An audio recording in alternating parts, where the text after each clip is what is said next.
welcome to The Key. I'm Doug Letterman, editor and co-founder of Inside Higher Ed, and host of our weekly news and analysis podcast. This week's episode digs into what could end up being one of the most significant pieces of federal higher education policymaking in many years, the Build Back Better Act, which would carry out elements of President Biden's ambitious domestic policy agenda. Within higher education, that means his promise to make community college tuition free, significantly expand funding for Pell Grants, and create for the first time a fund that would give colleges incentives for retaining their students and ensuring that they graduate. It would also reshape the relationship between federal and state governments through a partnership that would provide a ton of federal money, but require a lot from state governments in return. Joining me today are guests who come at this sprawling legislation from a range of angles. For the policy wonk and consumer protection perspective, we'll hear from Michelle Streeter, Associate Director of Policy and Advocacy at the Institute for College Access and Success, Jihang Lee, Senior Vice President and incoming President of the Association of Community College Trustees, will provide an institutional voice. And lastly, Will Doyle, a higher ed researcher at Vanderbilt University, will discuss his analysis of how the tuition-free community college proposal could affect students, states, and institutions. First, though, a word from D2L for making this week's episode possible. This episode of The Key is sponsored by D2L Brightspace, the LMS partner for top institutions around the world. D2L is a global leader with a cloud-based platform that is easy, flexible, and smart. See how you can level up your LMS at www.d2l.com. Now on to my conversation with Michelle Streeter of TICAS. Michelle, welcome to The Key, and thanks for being here. Great. Thanks so much for having me. This House legislation, really interesting and important and potentially, obviously. Tell me from your perspective and TICAS's perspective, what are the most important and notable elements of this legislation and how it would carry out and in some ways sort of not fully carry out the original Biden vision? Yeah, absolutely. So I think, first of all, I'd like to say this proposal is broadly, without getting into the details, it's a recognition, I think, of the need for a comprehensive approach to addressing not just college affordability, not just college access, but really moving the needle on college completion. So we see an explicit focus, more so than really we have before from the federal level, on really doing what the research demonstrates will be effective in helping to close the racial and economic equity gaps that we see persist in college completion rates. So we in the field, we always talk a lot about the many benefits of a college degree and what a college degree can mean for someone's life trajectory and how higher education is such a major driver of economic and social mobility for students. But that's really only true if the student is able to complete their program. And so being able to cover costs, not just tuition costs, but all the other costs associated with being a student, having the supports and resources to get to the finish line, all of this plays into that. And so I think this bill is a recognition of we have to address both the big existential challenges in higher ed. So naming a few, declining state funding for public colleges, which is typically made worse during economic downturns, Pell Grant that currently covers the lowest share of college costs in the program's history, and of course the resulting debt burdens that follow. So addressing those big challenges while also looking at the individual needs of students to access a quality program and be able to get their degree. So there's certainly a huge ongoing role for states here. We'll talk about that, I'm sure, later, and colleges, of course, but I work in federal policy. So from the federal government's perspective, they have a big role to play here. Certainly, again, not the only role, but this bill proposes for the first time a different role where there would be kind of this new statutory relationship directly between states and the federal government to fund higher ed. And I think that's kind of the key here to what this might do for students. Expand on that, if you will. The historical federal role has been on funding students through grants and other forms of financial aid, and support for colleges and universities has been the province of the states. And they've done so, as you suggested, to varying degrees and inconsistently over time. Could you explain for listeners how this bill would reshape the relationship between the feds and the states? It would be really the first time that the federal government would directly send money to states, not to students, to states to fund higher ed. And we and others for many years have called for kind of this umbrella of a new federal state funding partnership where, and there's various ways to kind of calibrate this, but you're both putting new federal money into directly funding students and funding tuition and costs, but you're also looking at it as an opportunity to incentivize states themselves to invest more in students in colleges and to hopefully reverse the trend of declining state funding. So there's various kind of levers you can pull, and there's various proposals which focus some, as America's College Promise does, that focuses a lot more directly on covering tuition costs and covering, replacing other forms of direct student aid. There's other proposals that are a little bit broader and more focused on addressing state funding, overall. And some of that would be directed to student aid, but some of it would be more toward operational costs and just shoring up state budgets. So there's various ways you can approach this and various levers you can pull. And the House proposal is one kind of particular example. And we know the White House is focused a lot on community colleges. And, there's a number of reasons for that. But this kind of idea of covering tuition through this Fed state partnership is kind of one avenue that we can take. And we have, our own proposal on what a Fed state partnership should look like. It is a little bit different than this, but I do think it's important to say this includes a lot of those key elements like a maintenance of effort, and it includes, bringing states back to the funding table. And within the reconciliation context, it's a little bit tricky because there's kind of limitations built in there in terms of what kind of policy levers you can pull and what kind of policy priorities you can implement. And also there's kind of a funding cliff built in when you create new programs through reconciliation legislation. But within those parameters, I think it will really move the needle. And I think if you look kind of at the bill text and you see if that survives the reconciliation kind of process through the parliamentarian, you see there's a lot of other elements that the federal government is going to look to compel states to do to improve their higher ed systems. And that's kind of what the Fed state partnership is looking at. It's saying, we know states, especially during downturns, can be impeded from investing in higher ed. Higher ed often serves as what we call a balance wheel for state budgets. And states have balanced budget requirements. So they need to fund other priorities on reduced revenue. They have healthcare to fund and things like that. So they often will turn to higher ed, they cut higher ed, they rely on tuition to close the gap. So this proposal actually includes, and this is kind of a first of its kind, would be a provision that would actually kind of automatically, hopefully, come in and equip states to stabilize their funding across economic cycles. So again, it's a 5-year window as proposed in the House bill, so it's a bit shorter. But I think this issue of stabilizing state funding across economic cycles is one that a Fed state partnership is uniquely equipped to address. And so we're really happy to see that piece of it, along with all the other pieces around, strengthening articulation and transfer pathways and kind of all the other things that can be compelled through this funding stream. It sounds like what you're saying is that if this legislation passes, it would be a foot in the door to creating this new structure.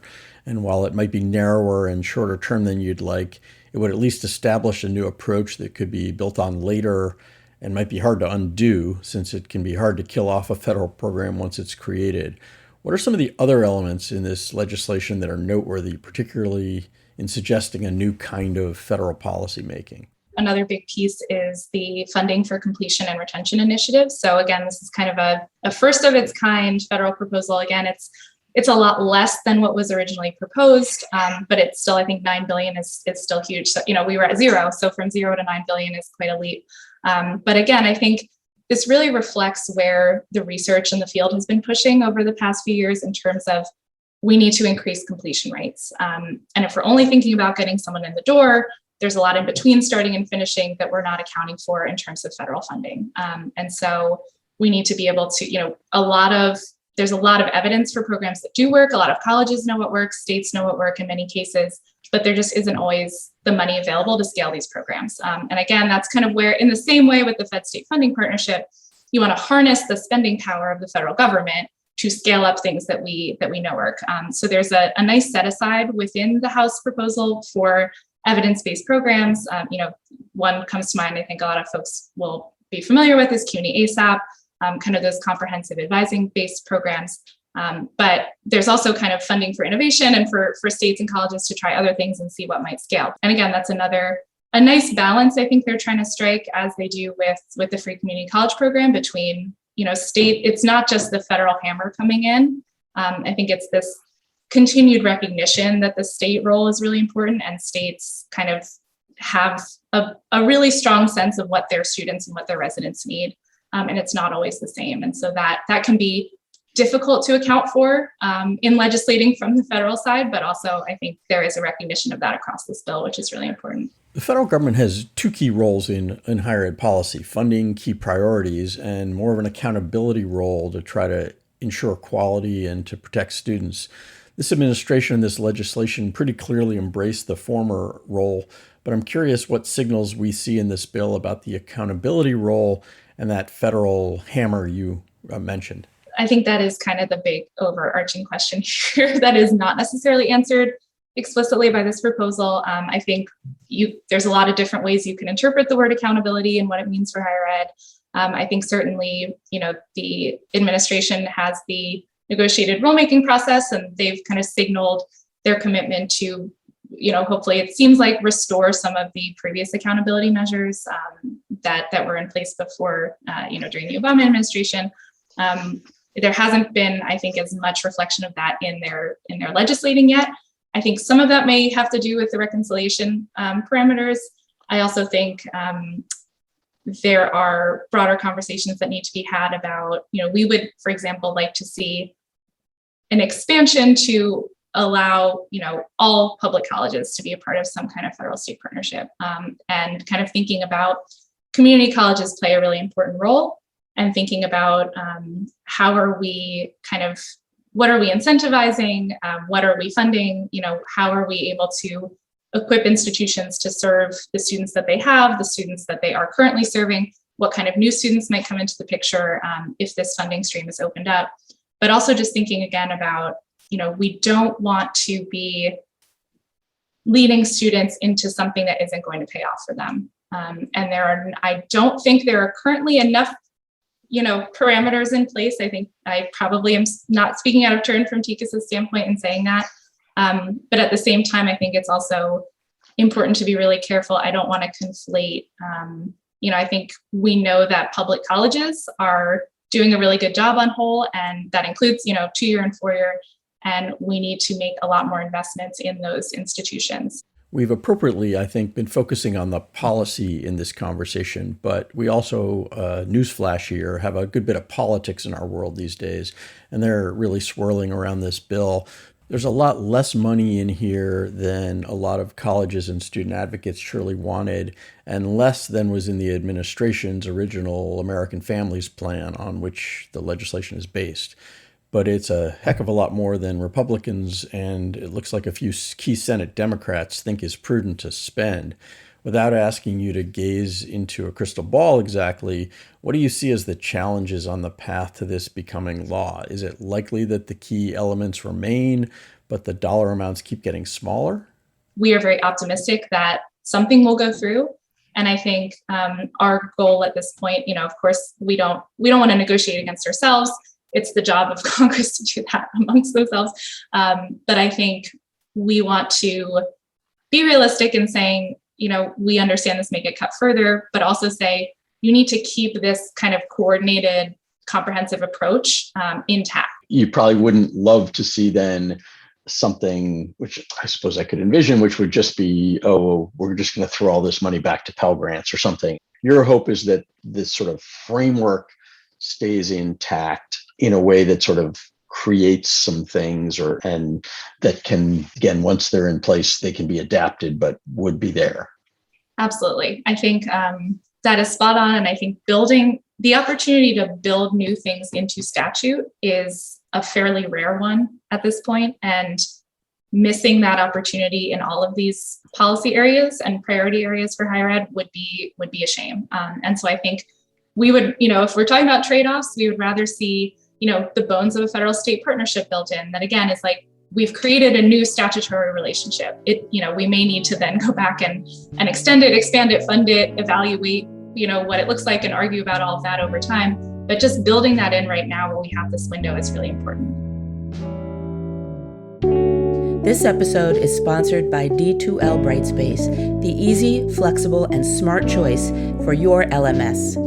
With D2L's powerful learning analytics, top institutions create personalized experiences for every learner to deliver real results and can act in real time to get at-risk learners back on track. Discover how you can level up your LMS at www.d2l.com.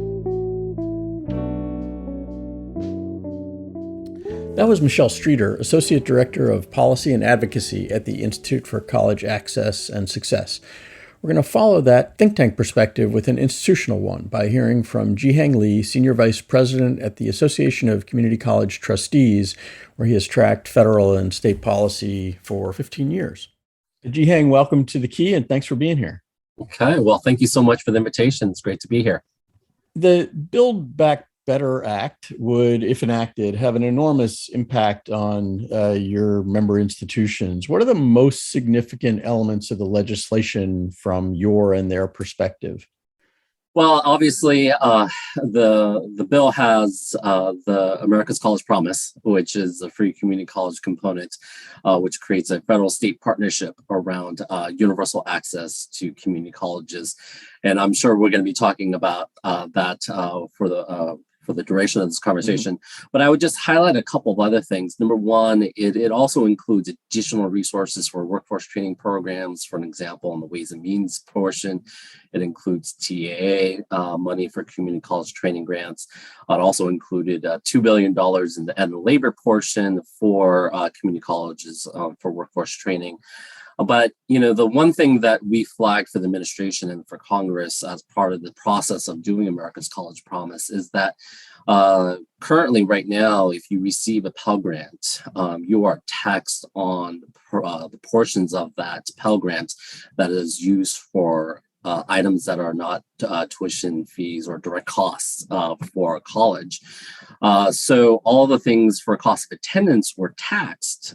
But Ways and Means actually did include a provision to remove it from the gross income for taxation purposes, which we're very excited about, because one of the things we flagged is if you did a free community college piece for all students attending our community colleges and they received a Pell Grant, that means every single Pell Grant student at a community college would be paying taxes on their Pell Grant, because they would have zero fees and zero tuition. So once we flagged that, I think there was a large resonance to resolving that situation, and we're excited and we're hopeful that it will make it into the finance piece on the Senate side. I didn't know that. That is interesting. In terms of the tuition-free community college piece of the legislation, how do you see it most affecting your members and their students? Well, I think, the conversation around universal access to community colleges, I think, is the most paramount conversation that we've been having with our member institutions. Being able to articulate to a family, to students, that no matter your location, you're able to have a tuition waiver and not have to pay anything for tuition and fees. That if you're low income, your Pell Grant will cover your cost of attendance, that your living costs as a student. To us, that's a powerful message. If you take a look at some of the enrollment declines, especially at community colleges, we're seeing significant declines amongst males and males of color attending our institutions. But that's also being experienced across the higher education spectrum. So we think the universal message is very, very important. As it plays out in states, I think this is going to be coming upon how the Department of Education works with each of the individual states to negotiate how states participate and get into the system. But we believe that with America's College Promise and also the Completion Grant Program, because that program is tied to your participation in the ACP, the America's College Promise, you can't participate unless you participate in the Promise program. So we believe that will be a carrot, hopefully, for many states to participate. And I do think that ultimately, at the end of the day, the vast majority of the states will participate in this program. And I think our institutions will see an increase in the number of students that are enrolling. And I can't stress enough about just how of a powerful message it is for families to just, when you do a student fair, like a college fair, And you can just go to a family and say, you have zero tuition fees to come to our institution. It's not, oh, if you are a Pell Grants student. No, it's not if you are, X, Y, and Z. There's no caveats. The caveats are, if you're more than half time and you're in a Title IV program, you get free tuition. Do you have a sense of kind of the what is likely to happen to institutions in states that might decide not to opt in on this? And I mean, or how far down the road are you going right now in thinking about that? Well, I think the way that they created the bill, our institutions in states that don't participate won't be able to participate in the program. So that's first and foremost. One of the conversations we are having on the House bill, and we might see something different once it goes to the Senate side, is we're having conversations with them about the length of the program. The program is around for 5-year authorization, and we are concerned that it may take some time for states to be able to ramp in and get into this program, and it's it might take them 1 or 2 years, and if it takes them 1 or 2 years, I guess especially on the 2-year mark, do they really just want to come in for 3 years and essentially have to stop the program? So we are flagging this, and obviously Chairman Scott's team knows about this as an issue for us as a sector, but we are hopeful with this amount of resources. The fact that some of our states have they can meet the match, and that they also have promise programs that our institutions will be able to participate, and also the retention and completion grants will also serve as an additional carrot, so to speak, for further participation amongst our states. Those of us who've been around for a while have seen cases in the past where colleges have been promised a lot through federal legislation and then have watched it be whittled down to a lot less. It happened with President Obama's American Graduation Initiative coming out of the Great Recession, where the original $12 billion became an important but much smaller $2 billion Labor Department program. We've got budget and other politics swirling around this legislation as well. What's your sense of what's ahead for the legislation and what's in it for your institutions in the weeks to come? Well, obviously, one of the things that occurs when you do these large pieces of legislation, especially when you have a razor thin margin on the Senate side during the reconciliation process, there's a lot of, pushing, squares into round holes. And, I think our expectation is that we will likely have something. We don't necessarily know if every component from workforce to whether or not there's a component of means testing within America's College Promise. So once it moves over to the Senate side, there might be some trimming that might occur. I think for us as a sector, we think a broadly, candidly, a universal message about every student's eligible for America's College Promise is a great message. And I'm remiss to say that I neglected to mention about our DACA students are a major focal point as part of this piece of legislation, and their eligibility for College Promise, and also their eligibility for Pell Grants and student loans. We are hopeful that we get all the pieces as it migrates. Obviously, but as a betting man, I would expect some snipping around the corners, throughout the various pieces. All you have to do is watch the Sunday news, the news shows to know that, for example, the $3.5 trillion allocation might be trimmed in itself, and if that's trimmed, then it has a ripple effect across all the various programs, and let alone the priorities in the Senate side.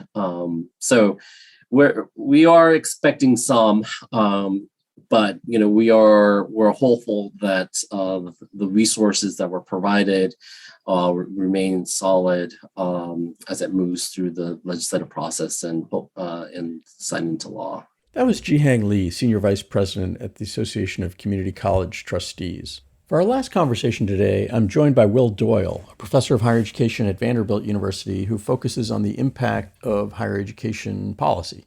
This week, Will posted an in-depth thread on Twitter. Yes, I know that's a somewhat oxymoronic concept about the tuition-free community college provisions in the House legislation. Will, can you expand on your Twitter statement that the community college plan, quote, represents a huge change in how the federal government funds higher education? Mostly what the feds have done in the past is to focus on students, that they direct the funding for higher education through the students.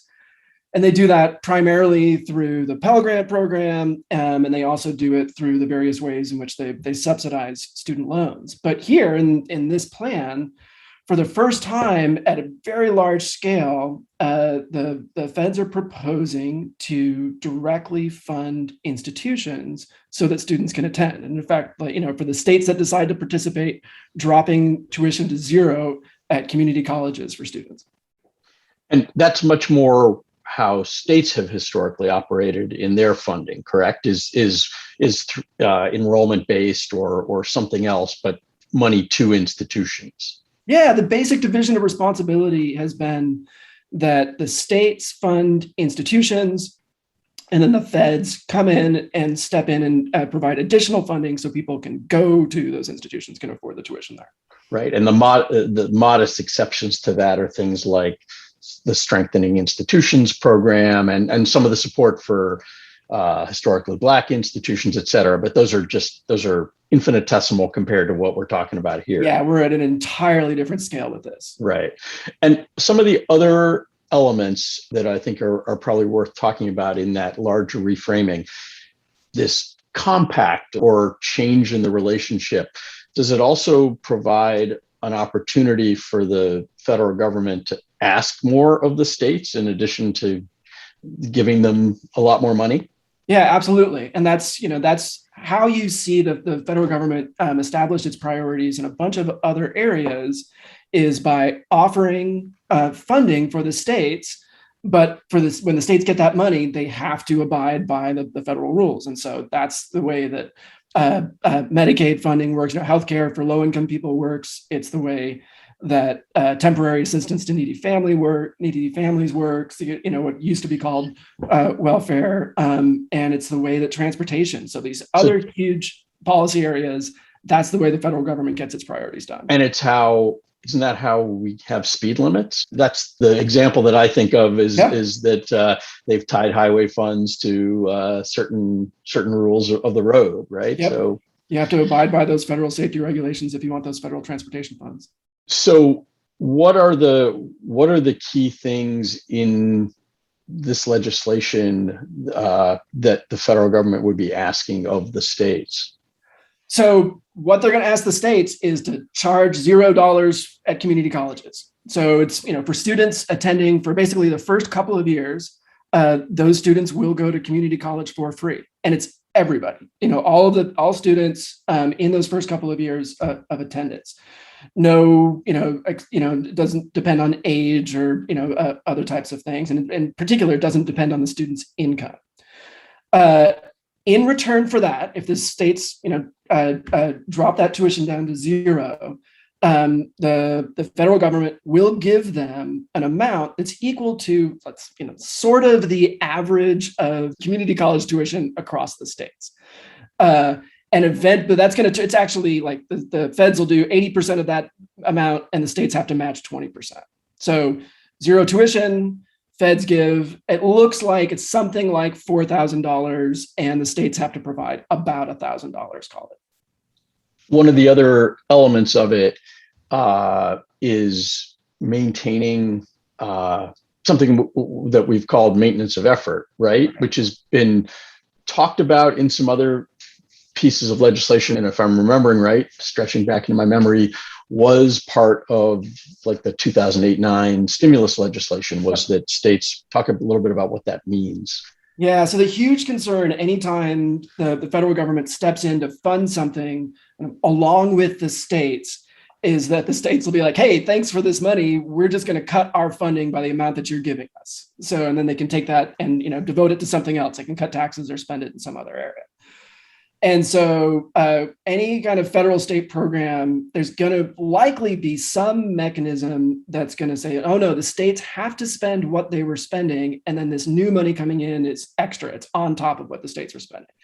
So this, the bill does have a very similar provision where it says, no, like whatever you were spending before, you have to continue spending at and interestingly for the entire public system of higher education, not just the community colleges. And then, but if you do that, then you can continue to get this federal money. And that is important, and it's been desired. Something related to maintenance of effort has been desired by a lot of people in public higher education in response to, and this is contested territory to some extent, but the sense that states have not been keeping up their obligations to support public higher education, and this would be a tool for the federal government to try and put a floor and I presumably try and impose some upward pressure ultimately on that. Yeah, at the very least, so states cut higher education more than other categories in bad times. They increase it more than other categories in good times. But the cuts can be really severe. And so in the last couple of recessions, the feds have actually stepped in to try and keep those cuts from being too severe in higher education with some success. And here, this is like a stable, ongoing policy where like funding can't get below a certain level if the states are going to participate in this program. So you did a bunch of analysis, sort of looking, and you had to make some assumptions in here about the amount of tuition it would be, and who would qualify in different states, and which institutions would qualify, because there isn't a common definition of what a community college is across states, although there's obviously a definition in the legislation itself. And you looked at sort of how this would play out in a bunch of different states. Fine to talk about some specifics, but generally, what were the sort of conclusions you drew about the effect that this would have on states and students in those states? Yeah, as a person who kind of looks at state level policy for higher education, I can make an entire career just saying states are different, right? It's like, hey, states are different. Right. 50 answers to that question. Right. Trying to think about how states are different. But when we look at this, so yeah, it looks like kind of like working it out, it's probably somewhere around $4,500. Like that key amount is probably somewhere around $4,500. And you could even just kind of simplify it a little bit and say, like, the feds are probably going to spend about $4,000 per student attending community colleges, and the states would have to match about $1,000 per year for the 2 years. Per year. So everything on like a per student per year basis. So the feds are coming to the states and say, hey, we're going to give you $4,000 a student, but you have to give up that tuition revenue that you would collect from that student otherwise, and you have to give us that $1,000. You have to contribute your $1,000 to this. So then the states are faced with this deal, and there's a couple of different ways to think about it. So one is just like, is this going to overall be like more funding than the current system? Are students going to receive more in a subsidy, like all of the money being spent on the students? And in a lot of states, that's true. In a solid majority of states, that's absolutely true. So the students can go to a community college for free, and when they get to that community college, they're like, more money will be spent on them. So it's a good deal for students in most states from that perspective. For the states, one way to think about this from the state perspective is, all right, the state has to give up that tuition revenue, and they have to put in their own money. Is that going to actually like end up costing the state more than what they're currently doing? Is that, if you compared to how much the state's spending right now, is that going to be more or less? So there's about 20 states where it's just perfectly clear that this is a really good deal. And it's states where a lot of students are attending community colleges, and the community college tuition is low, much lower than that national average. So they can easily give up those revenues they've already got. They can take the federal money, they can, pay out of their own funds, and it's going to be like, overall a better deal for everybody. There's a set of states where it's a little bit of extra money, like less than $500 per student, the kind of thing where you could probably work that out in your existing budget without making huge sacrifices elsewhere. And then there's another set of states where if they want to maintain their current kind of overall level of spending or overall level of subsidy is a better way to say it, they're going to have to spend a lot more money. These are high tuition states, basically. So they're going to give up all this tuition revenue. They're going to have to spend more of their own state funding, even just to match.